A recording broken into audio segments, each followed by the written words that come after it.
இவன் தான் அந்த கூட்டத்தில் ஒருத்தன். இதுல இருக்கிற ஆளை எங்கேயாச்சும் பார்த்திருக்கியா? நல்லா ஞாபகத்தி பாருங்க.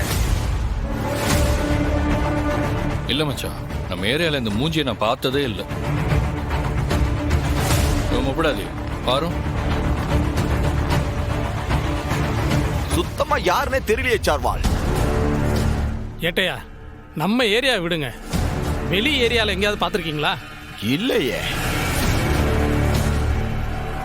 பொதுவா போலீஸா இருக்கிறதுனால முகெல்லாம் மனசுல அப்படியே பதிஞ்சிரும். இதுலயும் அக்யூஸ்ட் வேற, மறக்குமா? நிச்சயமா அவனை பார்த்ததே இல்லைங்க. ஆமா, 2 நாள் என்னை பார்க்கலாம் என் மூஞ்சியே மறந்துடும் உங்களுக்கு. இவன் மூஞ்சில ஞாபகம் இருக்குமா உங்களுக்கு? பாருங்க, இப்ப நம்ம கிட்ட இருக்கிறது இந்த ஒரு ஓவியம் தான். இதை வச்சு என்ன பண்ண முடியும் அதை சொல்லுங்க. போன தடவை அந்த வேலனை பிடிக்க ஒரு வேலை பார்த்தோம், கண்ணீர் அஞ்சலி போஸ்டர். அதே மாதிரி மறுபடியும் ட்ரை பண்ணுவோமா? அது இந்த வாட்டி வேலைக்கு ஆகுதுல.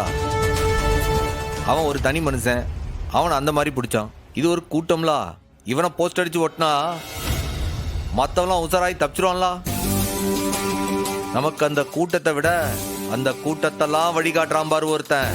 அந்த முக்கியமான ஆளு ஆறுன்றத நல்லா தேடி கண்டுபிடிக்கணும், அதுதான் முக்கியம்.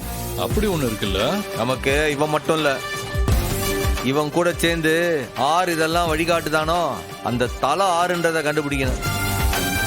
அவனை கண்டுபிடிச்சு இதை விசாரிக்கணும். புரியுதா? இவன் நம்ம ஜூரிஸ்டிக்ஷன்ல இல்லவே இல்லை. மற்ற ஏரியா ஒவ்வொன்றா நம்ம விசாரிக்கணும். ரொம்ப டைம் எடுக்கும் ஜம்மு. இல்லை, நீங்க எல்லாம் போலீஸ் தானே? மற்ற ஸ்டேஷன்ல சொன்னா அவங்க என்ன ஏதுன்னு விசாரிச்சு சொல்ல மாட்டாங்களா? யோ, ஒவ்வொரு ஸ்டேஷன்லயும் 1000 வேலை இருக்கும்யா.